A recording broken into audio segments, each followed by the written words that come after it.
हिमांशु कुलश्रेष्ठ विश्व जागृति में आपका स्वागत करता हूँ। आज हमारे बीच हैं आदरणीय विष्णु जी। आप की साधना कई सालों से, कई समय से आप करते आ रहे हैं और हमारे बीच हैं आदरणीय सत्यपाल बाबा जी, जिनका जीवन लगभग 100 वर्ष के आसपास है और जिन्होंने अपना पूरा जीवन अध्यात्म को समर्पित किया।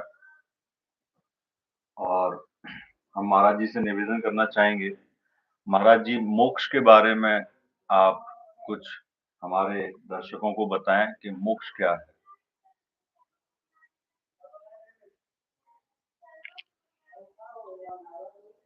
सबसे अपनी परिभाषा स्वयं उपस्थित करता है,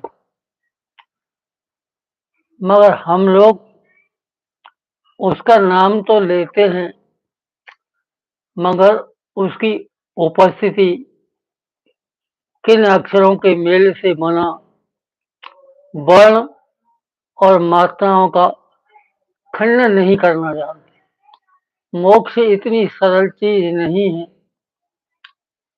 हमारी हिंदी वर्णमाला का जिसने समझ लिया, उसके मोक्ष उसके हाथों में है। हाथों में देखिए, पहला का, खा, घा, चार, और ये चारों अंगा में विलीन हो जाते हैं। यही पहले है। अच्छा, चा, छा, जा, झा, या, ये चारों विलीन हो जाते हैं या में। इस तरह से हमारे 25 वर्ण है। 25 वर्ण है। अब देखिए, हम नहीं जानते क्षेत्रज्ञ क्या है। कहते हैं, लिखते हैं, सुनते हैं, सब कुछ करते हैं, मगर उनका मतलब नहीं जानते। जिसको छह कहते हो, ये क्या है? का चा, का चा, और उसके आगे ये लगेगा, जिसको कहते ये।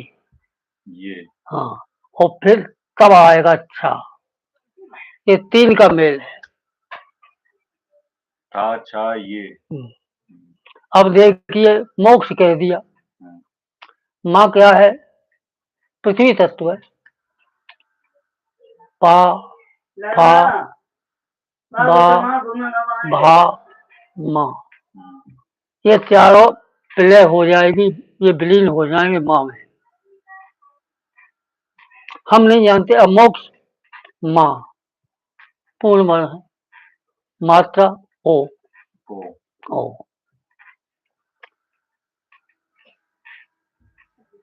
तो माँ माने विलीनीकरण, मगर इस पृथ्वी से उठना।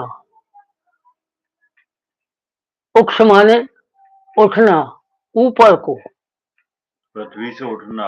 हाँ, इस जो हमारा अंतिम तत्व है पृथ्वी। पृथ्वी तत्व अंतिम है, आकाश से पांचवा है। तो इस पृथ्वी के बंधन से हमको अपना उठना है, और कहाँ मिलना है? आकाश तत्व। वो मोक्ष है। भावना रहित, कल्पना रहित, इन सारी चीजों से, कल्पना से, भावना से, साधना से परे हो जाना। भावना स्थान ये है, कल्पना स्थान ये है, और साधना स्थान ये है। ये तीन ही मर्म है। इन मर्म से एक मर्म फेल होने पे जीवित नहीं रह सकता। इन तीनों मर्मों में से ऊपर हृदय और मस्तिष्क, इन तीन मर्म को जब तक सुरक्षित रखता है, जीवित है। इनमें से एक ने भी स्थान छोड़ा, फिर उसको भगवान भी नहीं बचा सकते। बड़ा विचित्र खेल है। खेल रहा हो, खेलो, शब्दों में नहीं, शब्द से परे। देखिए, आपका वो प्रश्न हमको विचलित कर रहा है। और रात आया, सोरठा के रूप में आया, मगर सोरठा इतना, दो सोरठे मिलकर के इतना लंबा हो गया कि हम उसको कैच नहीं कर सके। उसने कहा लिखो, मगर लिखो, ये चली गई, बिजली थी नहीं ना, बोल गया वो, रह गए। 200 से कुल व्यास कुछ है। विद्यानंद आए परसों, वो 3-4 दवाई लिख के ले गए।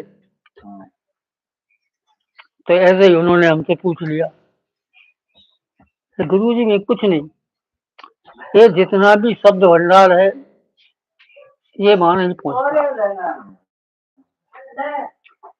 ये केवल 11 का खेल है, ये 11 का खेल है। मनोदर्श इदम सर्वम द्वैतम नैवोपलब्धते, मनो ही अमनीय भावो द्वैतम नैव। जब तुम्हारा मन अमनीय हो जाए, मन रहित हो जाएगा, आप मोक्ष को प्राप्त हो जाए। मोक्ष बिल्कुल हमारी इन 3 कड़ियों से ये बाधक है, तीनों कड़ियां। कौन सी? साधना भी बाधक है, कामना भी बाधक है, सबसे बड़ी कामना बाधक है। सबसे बड़ी बाधा ये कामना की है, जो कि आगे